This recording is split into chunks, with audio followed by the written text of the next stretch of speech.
હવે આપણે જોઈએ પ્રોસેસ કોસ્ટિંગ 3 આપણે કોસ્ટ અકાઉન્ટમાં ત્રીજી ચેપ્ટર આપણે જે ચેપ્ટર કોસ્ટ અકાઉન્ટમાં ત્યારે બીજી ચેપ્ટર છે અને ત્રીજી ચેપ્ટર છે એ ઓરમાં આવશે. ચેપ્ટર 2 છે ને એ બહુ લાંબુ છે પણ એ થોડું સહેલું પડશે. આ ચેપ્ટર 3 છે એ ગણવામાં નાનું પડશે પણ થોડું હાર્ડ હશે ચેપ્ટર 2 કરતાં. એમાં કમ્પલસરી સમજ આવશે. એમાં પહેલાં તો કરવાના આવશે જરૂરી કેલ્ક્યુલેશનો કરવાના આવશે પહેલાં, પછી સ્ટેટમેન્ટ ઓફ ઇક્વિવેલન્ટ બનાવવાનું આવશે, પછી સ્ટેટમેન્ટ ઓફ કોસ્ટ શીટ બનાવવાની આવશે, પછી સ્ટેટમેન્ટ ઓફ ઇવેલ્યુએશન આવશે, પછી પ્રોસેસ અકાઉન્ટ બનાવવાનું આવશે. અને એડિશનલ અકાઉન્ટ છે એ તો એ એક બે સમજ આવશે, વધારે દાખલાની હોય એના. આમાં જો કેલ્ક્યુલેશનનું સ્ટેપમાં શું કરવાનું છે આપણે તો પ્રોસેસ અકાઉન્ટમાં કરતા હતા એ જ.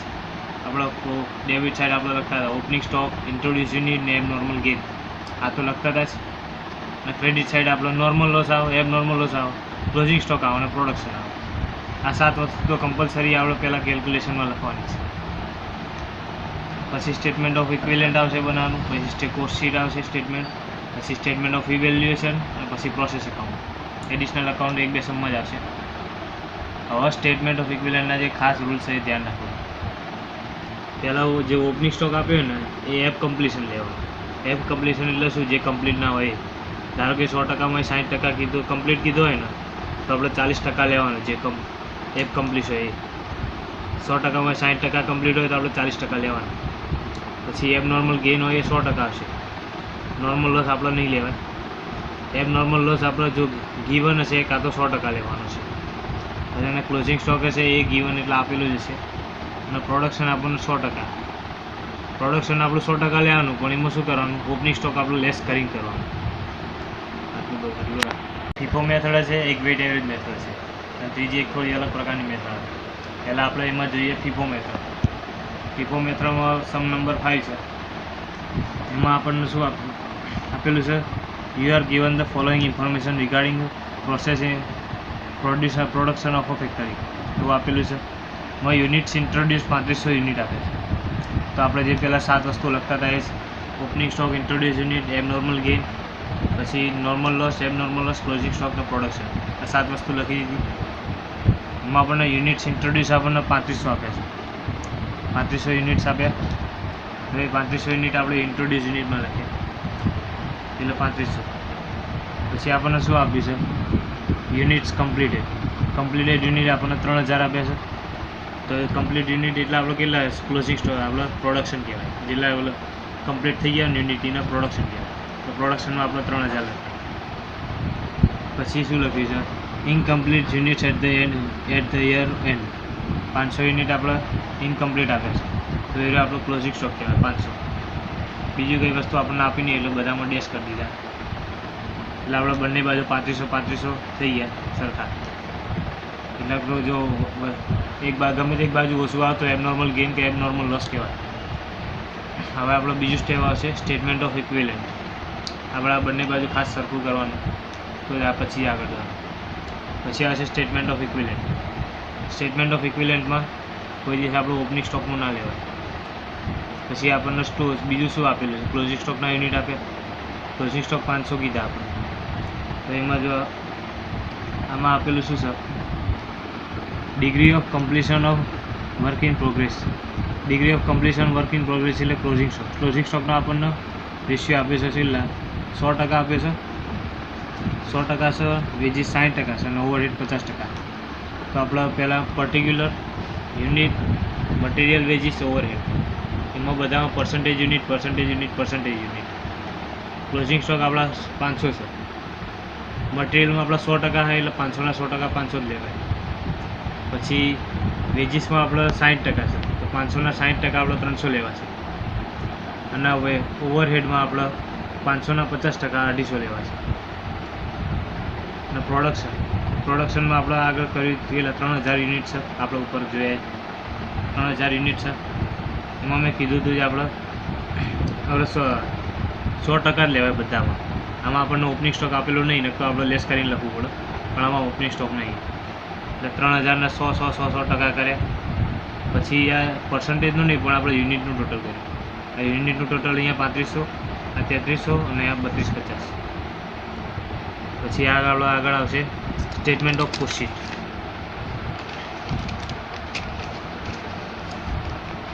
સ્ટેટમેન્ટ ઓફ કોસ્ટ શીટ, એમાં આવશે પર્ટિક્યુલર, રૂપીસ ડિવાઇડ યુનિટ અને અહીંયા પર યુનિટ આવશે, પર યુનિટ ભાવ મળશે. એમાં શું કીધું સર? મટીરિયલ, લેબર અને ઓવરહેડ, આ 3 વસ્તુ આવશે. પછી એમાં રૂપીસ કેટલા? રૂપીસ આપણને કેટલા આપેલા? મટીરિયલના 24,500 આપે, મટીરિયલના 24,500, વેજીસના 13,200 અને ઓવરહેડના 97,50 એ આપ્યા હતા. આપણે રૂપીસમાં લખી દીધા 24,500, 13,200 અને 97,50. અને ભાગે આપણો યુનિટ આપણો સ્ટેટમેન્ટ ઓફ ઇક્વિવેલન્ટમાં શોધ્યા હતા.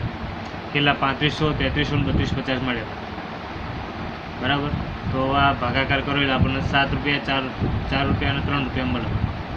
7 યુનિટ 4 પર યુનિટ આપણને મળે. પણ એનું ટોટલ આપણે 14 યુનિટ થયું. હવે આપણે આગળ આવશે statement of evaluation. Statement of ઇવેલ્યુએશનમાં આપણે કંઈ ખાસ કરવાનું નહીં, આપણે આગળ જે કર્યું જ કરવાનું છે. પહેલાં ક્લોઝિંગ સ્ટોકનું આવશે, ક્લોઝિંગ સ્ટોકનું લેવાનું. આપણે ઓપનિંગ સ્ટોકને એવું બધું કંઈ આપેલું નહીં, ક્લોઝિંગ સ્ટોકના પ્રોડક્શનનું જ આપણને આપેલું છે. એમાં મટીરિયલ, વેજીસનો ઓવરહેડ આ રહ્યું આપણો યુનિટ. મટીરિયલનો 500 યુનિટ આપેલા. જો મટીરિયલના 500 યુનિટ છે, એ આપણા વેજીસના 300 યુનિટ છે અને ઓવરહેડના 250 યુનિટ છે. 250 યુનિટ છે એટલે આ યુનિટ આપણે ક્લોઝિંગ સ્ટોકમાં લખી દેવાના. મટીરિયલના 300, વેજીસના 300, મટીરિયલના 500, વેજીસના 300, ઓવરહેડના 250. હવે આપણે ગુણાકાર કોના જોડે કરવાનો? આજે પર યુનિટ ભાવ મળ્યો એના જોડે 7 × 4 × 3 મટીરિયલ, લેબર, ઓવરહેડ. એટલે આપણને 500 × 7 3500, 300 × 4 1200 અને 250 × 3 કરો એટલે 750 મળે. એનું ટોટલ આપણને 54,50 મળે. બરાબર. પછી પ્રોડક્શનનું આવ્યું. પ્રોડક્શનમાં આપણે બધા યુનિટ સેમ જ હતા. 3,000ના 100% જ કર્યા હતા આપણે બધામાં. જો 3,000 યુનિટ જ છે. મટીરિયલમાં 3,000 યુનિટ છે, વેજીસમાં 3,000 યુનિટ છે, ઓવરહેડમાં 3,000 યુનિટ છે. ત્રણેયમાં 3,000 યુનિટ જ છે. એટલે આપણે આનો 3,000 યુનિટનો ડાયરેક્ટ આપણે આ ટોટલ જોડે ગુણાકાર કરી દઈશું. આમાં અલગ અલગ નહીં લેવાનું કારણ કે આપણે 3,000 યુનિટ જ છે. તો પ્રોડક્શન એટલે 3,000 × 14 કરો એટલે 42,000 આવે. હવે એનું ટોટલ આપણું કેટલું થયું? 47,450 થયું. આપણું સ્ટેટમેન્ટ ઓફ ઇવેલ્યુએશન થયું. હવે આપણે બનાવવાનું પ્રોસેસ એકાઉન્ટ. પ્રોસેસ એકાઉન્ટમાં આપણે આગળ જે બનાવતા હતા એ જોઈએ. Particular unit rupees, particular unit rupees. આપણે પહેલાં ટુ ઇન્ટ્રોડ્યુસ યુનિટ લખતા હતા. ઇન્ટ્રોડ્યુસ યુનિટમાં આપણે આ મટીરિયલનું જે હોય ને ભાવ એ જ લેવાય. આપણે 3500 યુનિટ આપણે શોધ્યા જ હતા. આ મટીરિયલના કેટલા ટોટલ 3500 યુનિટ હતા. એ 3500 યુનિટ લેવાના મટીરિયલના. 3500 યુનિટ અને આ ભાવ આપણો કેટલો મટીરિયલનો? 7 રૂપિયા ભાવ છે. 3500 × 7 કરો એટલે 24,500 આવે. બરાબર. પછી વેજીસ અને ઓવરહેડ આ તો આપણે આ આપેલું જ છે. વેજીસ 13,200 અને ઓવરહેડ 97,50 એ આપેલું હતું. એ જ આપણે લખી દીધું ખર્ચામાં. 2 વેજીસ 13,200 અને 2 ઓવરહેડ 97,50. પછી ક્લોઝિંગ સ્ટોક આપણને 500 યુનિટ. ક્લોઝિંગ સ્ટોકમાં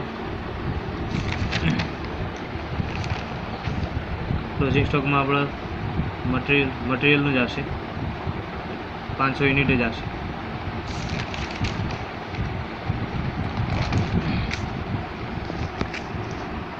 યુનિટ હશે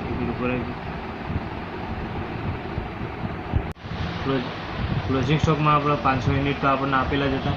incomplete unit at the year of 500 આપેલા જ હતા. હવે એનું આપણને ટોટલ કેટલું મળ્યું? 54,50 મળ્યું. તો 500 ને 54,50 અહીંયા લખાશે. અને અહીંયા છેલ્લા આપણે by production, transfer to next process. By પ્રોડક્શનના યુનિટ આપણે કેટલા? 3,000 યુનિટ હતા. આપણા આગળ 3,000 યુનિટ હતા બધામાં. અને એનો આપણને 3,000 × આપણે ટોટલ ભાવ મળ્યા. બધાનો યુનિટ સરખા જ છે એટલે 42,000 આવશે. એમાં શું કહે છે? આમાં આપણે ખાલી એક સ્ટેટમેન્ટ ઓફ ઇક્વિવેલન્ટ જ બનાવવાનું છે. એટલે આપણે 2 સ્ટેપ જ થશે. એમાં શું કહે? એના process 4,000 unit were introduce during a month. આપણે 4,000 યુનિટ આપણે ઇન્ટ્રોડ્યુસ કરીએ છીએ. તો આપણે પહેલાં આપણે જે 7 વસ્તુ લખતા હતા એ લખી દઈએ છીએ. Opening stock introduce unit, abnormal gain, normal loss, abnormal loss, closing સ્ટોકનો બાય પ્રોડક્શન. પછી આપણને ઇન્ટ્રોડ્યુસ યુનિટ આપ્યા 4,000 આપ્યા છે. પછી આગળ શું કહે છે, the normal wastage was estimated 5% of input. આપણો નોર્મલ વેસ્ટેજ આપણે 5% કરતા હતા. આપણે ખબર તો છે આપણે કોના 5% કરતા હતા, બસ આપણો ઇન્ટ્રોડ્યુસ યુનિટના 5% કરતા હતા, એટલે 4000ના 5% નોર્મલ લોસ આપણને 200 મળે. આગળ આપીશું આપણને at the end of the month 1000 unit were incomplete. આપણે 1000 યુનિટ હતા ને એ આપણે ઇનકમ્પ્લીટ છે, એટલે આપણા ક્લોઝિંગ સ્ટોક કહેવાય. 1000 યુનિટ વેર ઇનકમ્પ્લીટ એટલે 1000 યુનિટ આપણે ઇનકમ્પ્લીટ એટલે ક્લોઝિંગ સ્ટોક કહેવાય. તો આપણે 4000 ઉપર થયા, એ 4000 બંને બાજુ સરખા કરવા પડે. તો આપણે 4000 નીચે આવે તો આપણને આમાંથી બાદ કરો તો આપણે બાય પ્રોડક્શન મળે. આપણે પહેલાં બાય પ્રોડક્શનનું મહત્ત્વ આપવાનું.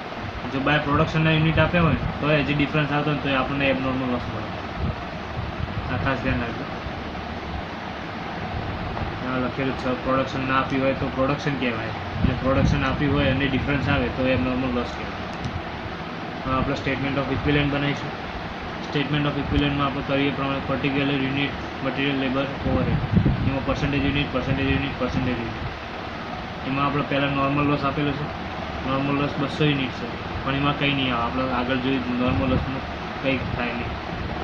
આગળ પછી આપણે ક્લોઝિંગ સ્ટોક આપે છે. ક્લોઝિંગ સ્ટોક આપણને 1000 યુનિટ આપે છે. 1000 યુનિટ લખે. એમાં શું કહે છે, the stage of completion is follows. એમાં 80%, 60% અને 50% કીધું. તો આપણે 1000ના 80%, 60%, 50% કરો એટલે 800, 600 અને 500 યુનિટ મળે મટીરિયલ, વેજીસના, ઓવરહેડના. પછી પ્રોડક્શનમાં આપણને 2800 યુનિટ મળે. આપણે તો બધા ખબર જ છે, આપણને ઓપનિંગ સ્ટોક એ આપ્યો નહીં એટલે એ લેસ નહીં થાય, અને બધાના 100% જ લેવાય પ્રોડક્શન. એટલે 2800ના બધા 100% કરો, બધામાં 2800 આવે એટલે આપણે ટોટલ 3600, 3400 અને 3300 મળે. 6થા નંબરના દાખલામાં શું કહે છે, the data releasing to production and cost of a factory for the month in August 12, 2012 is as under. આમાં આપણને યુનિટ્સ ઇન્ટ્રોડ્યુસ આપે છે. ઇન્ટ્રોડ્યુસ યુનિટના યુનિટ આપે 20000. તો આપણે જે પહેલાં જે 7 વસ્તુ લખતા હતા કેલ્ક્યુલેશન માટે એ 7 વસ્તુ લખી દીધી. Opening stock to introduce unit to abnormal gain, closing stock abnormal loss, normal લોસનું બાય પ્રોડક્શન. એમાં આપણને ઇન્ટ્રોડ્યુસ યુનિટ આપણને આપ્યા 20000 યુનિટ આપ્યા. પછી આગળ કોસ્ટ આપે છે, એનું કોસ્ટ તો પછી કામ આપે. પછી આગળના આપણે unit transfer to next progress એટલે આપણને આ બાય પ્રોડક્શન કહેવાય. આપણે નેક્સ્ટ પ્રોસેસમાં ટ્રાન્સફર કરી આપણે બાય પ્રોડક્શન લખીએ છીએ એ જ છે. એટલે આપણે બાય પ્રોડક્શન આપણો કેટલા યુનિટ, 12800 યુનિટ થશે. પછી આ આપણે આગળ લખ્યું છે યુનિટ સ્ક્રેપ આપ્યા છે 2200 યુનિટ સ્ક્રેપ આપ્યા છે. એટલે આમાં એક નવો ટોપિક છે સમજાવું. 2200 યુનિટ આપણને ટોટલ આપ્યા છે. એમાં નોર્મલ લોસ ને એબનોર્મલ બે મિક્સ છે. આપણે આગળ અહીંયા ક્યાં હશે, અહીંયા આ જો લખેલું છે, normal wastage is considered 10% of out input. એટલે 10% આપણે છે ઇન્ટ્રોડ્યુસ યુનિટના લઈએ છીએ. તો ઇન્ટ્રોડ્યુસ યુનિટના 10% કરો. ઇન્ટ્રોડ્યુસ યુનિટ જો આપણે 20000 છે તો એના 10% કરો એટલે આપણને નોર્મલ લોસ મળે, આપણને 20000 મળે. 2200 આપણા ટોટલ હતા, એમાંથી 2000 આપણે નોર્મલ લોસ હતો, તો 200 આપણો એબનોર્મલ લોસ થશે. એટલે આપણે 20000 હતા, અહીંયા 20000 અહીંયા આવ્યા, આમાંથી બાદ કરો એટલે આપણને એબનોર્મલ લોસ મળે, 200 યુનિટ મળે. હવે આપણે સ્ટેટમેન્ટ ઓફ ઇક્વિવેલન્ટ બનાવીએ છીએ. એમાં particular unit, material, veggies, labour, overhead, એમાં પર્સન્ટેજ યુનિટ. પહેલાં આપણે નોર્મલ લોસ લખીએ છીએ. નોર્મલ લોસના આપણે 2000 યુનિટ હતા, એમાં આપણે કંઈ આવે નહીં. નોર્મલ લોસના 2000 યુનિટ હતા, એમાં કંઈ નહીં આવે, ડેશ જ થશે બધું. પછી ક્લોઝિંગ સ્ટોકના 5000 યુનિટ છે, એમાં આપણને કેટલા કીધા, stage of completion of closing work in progress 80%, 50% અને 40%. તો ક્લોઝિંગ સ્ટોક આપણા યુનિટમાં 5000 ને 80%, 50% અને 40% કરવાનું, એટલે 4000, 2500 અને 2000 યુનિટ મળે. પછી આપણે છે એબનોર્મલ લોસ આપે છે. એબનોર્મલ લોસ આપણો 200 યુનિટ છે. એબનોર્મલ લોસ આપણો 200 યુનિટ છે, આપણે તો ખબર જ છે 100% જ લેવાય. ગીવન લખેલું હતું, આમાં આપણને આપેલું નહીં એટલે 100% લેવાશે. એટલે બધા 200% કરેલા મટીરિયલમાં યુનિટમાં 200 અને વેજીસમાં યુનિટમાં 200 નામાં યુનિટમાં 200 ઓવરહેડ. પછી બાય પ્રોડક્શન 12,800. આપણને ઓપનિંગ સ્ટોક આપેલો નહીં એટલે આમાં આપણે લેસ નહીં થાય કંઈ, એટલે 12,800 જ રહેશે બાય પ્રોડક્શનમાં. અને એ તો આપણે 100% લઈએ છીએ એટલે 100% જ આવશે. 12,800 12,800 12,800. હવે આપણે સ્ટેટમેન્ટ ઓફ કોસ્ટ શીટ બનશે. આમાં ખાસ ધ્યાન રાખજો, પર્ટિક્યુલર રૂપીસ ડિવાઇડ યુનિટ બરાબર પર યુનિટ. આપણને ઇન્ટ્રોડ્યુસ યુનિટમાં શું કીધું છે? Units introduce 20,000 at a cost of 74,800. આપણે જે ઇન્ટ્રોડ્યુસ યુનિટ કર્યા ને એ 74,800ના કોસ્ટથી થયા. તો આપણે પહેલાં મટીરિયલમાં 74,800 લખો, મટીરિયલ 74,800. પછી આપણને આગળ શું કીધું છે? પછી આ એડિશનલ મટીરિયલ આપેલો છે, જો મટીરિયલ 32,000 એ એડ થશે એટલે એડ આપણે આપણને અહીંયા મટીરિયલ બીજો 32,000 આપ્યું છે, એ મટીરિયલ આપણામાં એડ થશે એટલે એડિશનલ મટીરિયલ 32,000 એટલે 1,06,800 થયું. એમાં આપણે સ્ક્રેપ વેલ્યુ એટલે આપણે જે નોર્મલ લોસનું એ બાદ કરવું પડે.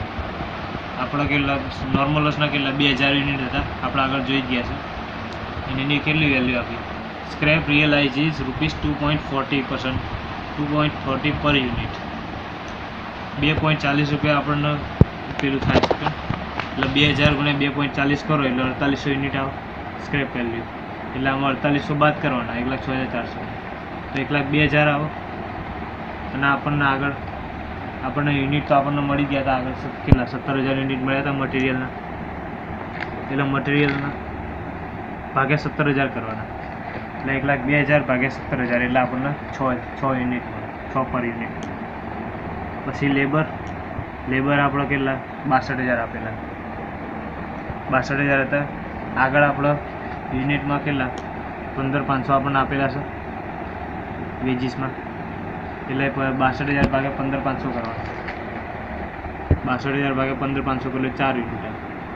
અને ઓવરહેડમાં આપણને કેટલા 30,000 આપેલા અને ભાગ્યા આપણને 15,000 યુનિટ અહીંયા ઓવરહેડના યુનિટ છે 15,000.